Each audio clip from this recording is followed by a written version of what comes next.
The war on the New York frontier did not end with Burgoyne's surrender at Saratoga in October 1777.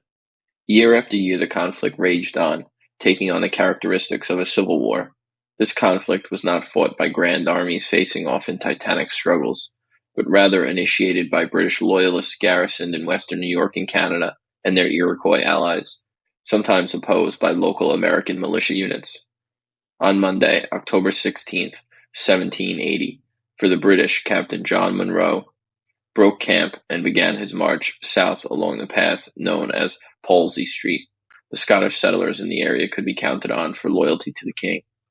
Along the way, his scouts returned with information that the town of Ballston was well protected by local militia, including a contingent of the 2nd Militia Regiment, led by Major Abraham Switz of Schenectady.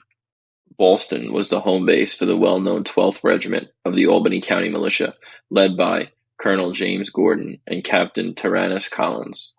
The scouts were also able to tell Munro that both Gordon and Collins were back at home. Gordon had just returned from a session of the New York Assembly, while Collins had returned after leading his militia north in a fruitless pursuit of Major Carlston's invading force. As the British advanced near the town, their troops surprised and captured 2 men. These men were most likely acting as scouts for the militia, although they were quick to claim that they were just 2 friends out hunting. 2 of the Mohawks immediately recognized one of the men, with fatal consequences. The Indians were brothers, known as Aaron and David Hill, noted Mohawk warriors. The man they recognized was John Shue. Shue had been captured in 1778 by these same brothers and had managed to escape. Now 2 years later, he was not given another chance. As his companion, Isaac Palmetader, watched, he was bound to a tree and dispatched by a tomahawk blow to the head. Munro's raid has claimed its first victims, 1 dead, 1 captured. As night fell, the invaders continued south and entered the district of Ballston along the path that became Hop City Road. Guided by James MacDonald, a loyalist sympathizer, they generally followed the path, later named Devil's Lane, eastward until they reached the clearing of James Gordon at about midnight. There, Munro divided his forces, sending William Fraser and his provincials across the Morning Kill to the cabin of Captain Collins. Munro deployed the 130 soldiers of the King's Royal Regiment, dressed in their red uniforms, around Gordon's home. These men were accompanied by 30 Mohawk. It was apparent that their mission was not random destruction. Having determined to attack Ballston, their first goal was to target the leaders of the local militia. Gordon was asleep in his framed home with his wife Mary when around midnight. He was startled awake by the sound of bayonets crashing through his bedroom window. Running into the hallway, he was confronted by an Indian with hatchet raised, only to be saved from death by the intervention of Captain Munro. Being a man of some means, the family was not alone. His household included 2 farmhands, an Irishman, and Jack Parlow. At least 4 slaves were also part of Gordon's household: Nero, Jacob, Anne, and Liz. Jacob had served in Burgoyne's army and had been taken prisoner by the Americans.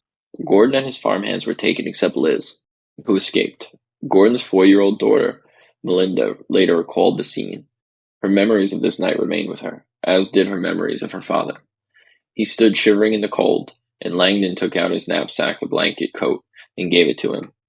I recollect of being in my father's arms out of the door in the moonlight, when he stood under the charge of Langdon. I recollect awakening some time afterwards by the side of a log heap, in the company with my mother Liz, where they had hid themselves. At the same time, Fraser and his 34 Loyalist Rangers had crossed the Morning Kill to Collins's home. Tyrannus, head of one of several households, had moved to Ballstown from Richmond, Massachusetts, was there with his 14-year-old son and his female slave.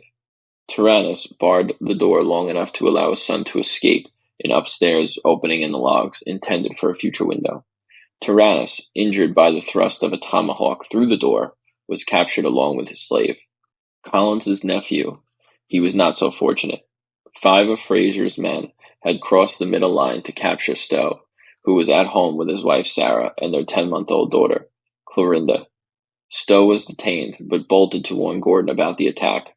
It was too late for him to save Gordon, and it turned out too late to save himself. An Indian sent a spear at him and struck it in his back, then caught it and held him, and smote his tomahawk into his head.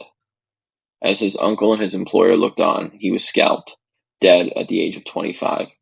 His wife and his daughter escaped by wading across the creek and hiding in the woods. At the sawmill, Munro detached 50 men, mostly rangers under the command of William Fraser, to cross the stream and approach the cabin of George Scott. Scott was awakened by his barking dog. Seizing his gun, opened the door of his cabin, only to be confronted by Fraser, whom he knew from his first years in the settlement. Fraser, apparently trying to save the life of his old acquaintance, shouted, "Scott, throw down your gun, or you're a dead man."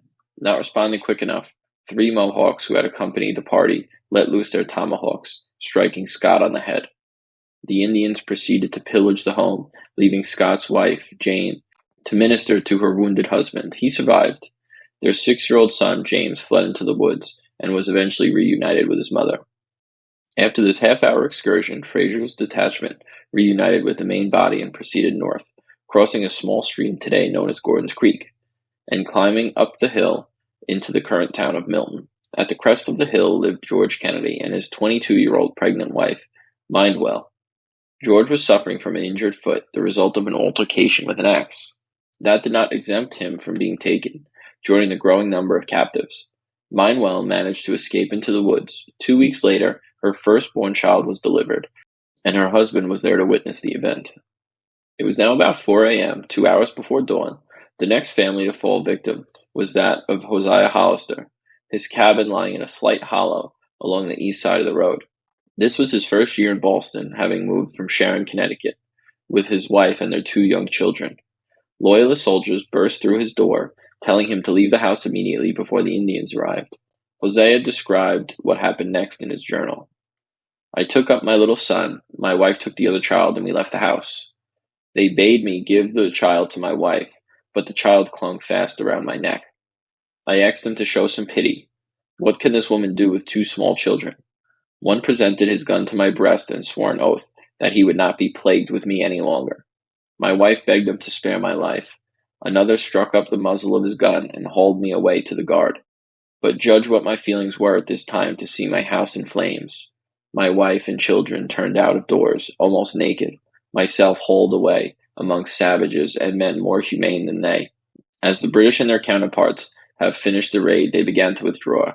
To assuage the Mohawks, they were allowed to select a number of men for adoption. Adoption was a long-standing practice among the Iroquois to replace warriors lost in war. The Mohawks chose 10 men, the 4 Benedicts, Thomas Barnum, John and Louis Higbee, Elijah Sprague, and Gordon's slave Nero. The next morning, October 18th, Munro released the 4 invalids in the vicinity of Lake Desolation, 5 miles earlier than the prearranged location, to forestall the Indians from dropping back to inflict their own justice. For the families now left to carry on without their husbands and fathers, it would be a difficult time. In the days after the raid, many of them gathered at the Ballston fort and slept in the woods down near the outlet of Ballston Lake, having lost their homes, crops, and livestock. Each family made their own arrangements. Some moved in with relatives or neighbors in Ballston or surrounding towns. Others chose to move back to family homes in New England. 26 men captured along Middle Line Road were taken to Canada. The militiamen were imprisoned and the slaves sold. Lieutenant Colonel Gordon and several other captured militia officers served their time under house arrest in Montreal and Quebec. Gordon himself later escaped, but most remained in Canada until released at the end of the war. Their families would wait as long as 2 years to see their loved ones again. These types of raids and engagements were all too common. This is a symptom of a war among ideological differences, not geographic ones. Where neighbors, once friends, were now fighting and burning each other's homes, raiding towns people once traded with, all the while trying to protect your family, continuing on living as normal a life as possible. Civil war is something people speak too lightly about these days. This is what it looks like: people surrounding your home with your family inside, and at best your wife and kids get to live. Everything else is uncertain, and maybe you are on the delivering end of it a few times, but it will come back on you as well. So everyone needs to be more careful of what they flippantly talk about, without looking at the history and knowing what it actually looked like in the past.